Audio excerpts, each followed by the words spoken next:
Hi there, I'm Jo Simpson. Let's start cutting our fabric into these 60-degree triangles for our temperature quilt. Here's what you need to cut perfect 60-degree triangles, also known as equilateral triangles. Your cutting mat, rotary cutter, your fabric, a regular long quilting ruler, and a Creative Grid 60-degree ruler, or one that's similar. This one has the end here cut off. And if you don't have the 60-degree ruler, you can use the template in the description. The easiest way I find to cut fabric for a temperature quilt is to fold the fabric in half. So I have this folded in half here. So I've got my fold here. And then I'm just going to put it on here. And what I do is I'm using 4 inches for these strips because we're going to have 4-inch triangles. So I put a piece of tape about a 1/4 inch away from the one I want, so that I don't accidentally grab the wrong side of the ruler. That starts with a half, so it'd be 4.5. Keeps it all good. Okay, so what I do is choose one of the lines and I line up the fold there. And if you have to square it up to start with your first one, you go ahead and do that. Just do a 1/4 inch or whatever you need. This one's already square. So I have 4 inches. So I'm just going to cut the strip. It's all 4 inches at the top. Okay.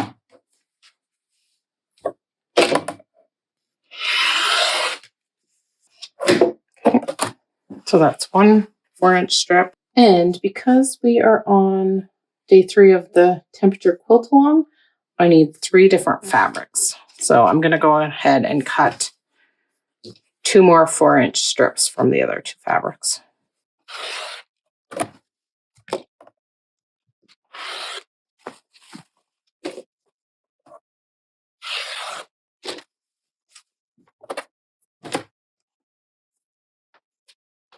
So this is our fold here. So we're going to start at the fold.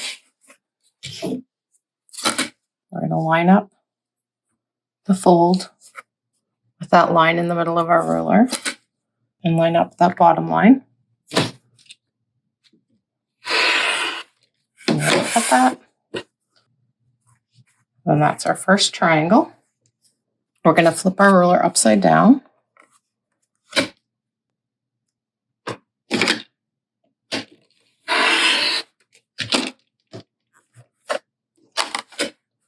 Okay, so then we have 2 more. That's it. You're just lining up the top, the bottom, and the side. Now we've got 5.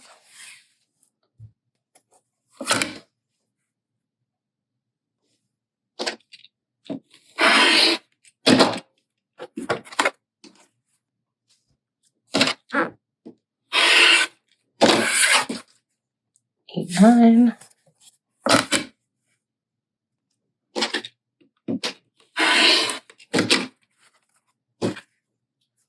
Okay, we'll stop right there.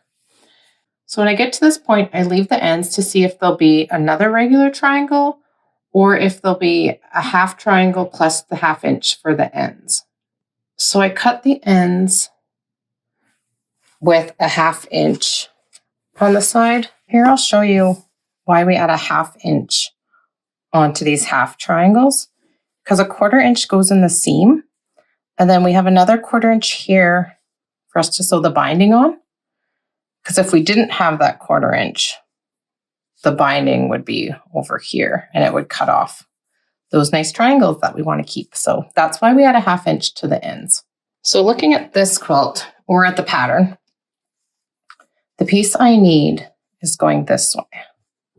So I need half a triangle plus the 1/2 inch. So to make it easier for cutting, I just flip it around. Line up 1/2 inch on the top here. And then just make sure the bottom's even with your line. So I have this straight on my line with the fabric. And then I have a 1/2 inch on the top.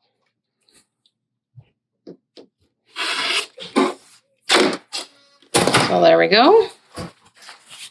And That will be our top piece, our first low of the season.